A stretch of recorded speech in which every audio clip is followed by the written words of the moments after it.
And we begin the news at 5 with breaking news. The Marion County Prosecutor's Office investigating an alleged incident surrounding Lieutenant Governor Micah Beckwith's office. CBS 4 State House reporter Hannah Adamson breaks down what we know and how state leaders are responding. State Representative Craig Haggard says he's talking with the Marion County Prosecutor's Office and the FBI about an alleged pornographic deepfake video of his wife. Haggard says he was alerted of an allegation that a staffer in the Lieutenant Governor's office created and showed that video to other staffers. Haggard acknowledges he has not seen any such video, but that if it does exist, those responsible should be punished to the fullest extent of the law. I just hope in some way, whatever the truth is, those people are held responsible. State Representative Craig Haggard says he's disappointed in how state leaders have responded to an allegation that someone showed a pornographic deepfake video of his wife in Lieutenant Governor Micah Beckwith's office. I was not notified of these allegations months ago when they were made. The husband, the person in the State House that it involved. He says the Marion County Prosecutor's Office reached out to him about the alleged incident, something the office says it can neither confirm nor deny.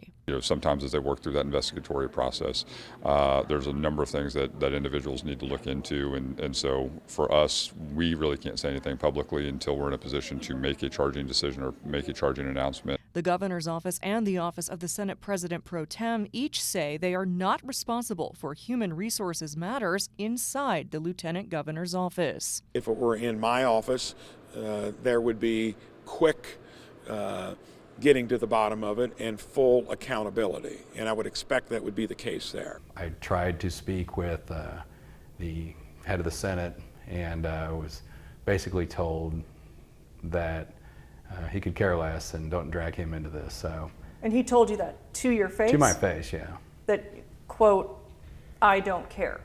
Yes. State Senator Rod Bray says that's not true. Yeah, I did not say I don't care about that situation. In fact, it's a horrible situation. I mean, this sort of thing is a crime because it should be, and I feel for him and certainly his wife and his family for having to go through this. Nobody should have to.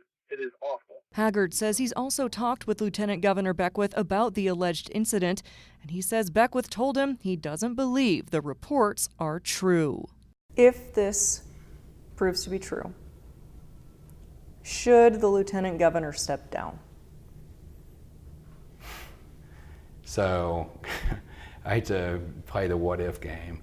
I would say that anyone, should it prove to be true, if they have knowledge of it, that tried to cover it up, whether it's people in the office or leadership staff or whoever, I think that any of those individuals, if not directly involved, as far as have legal ramifications, but knew about it and tried to cover stuff up, yes, I think they should step down and be punished as much as you can.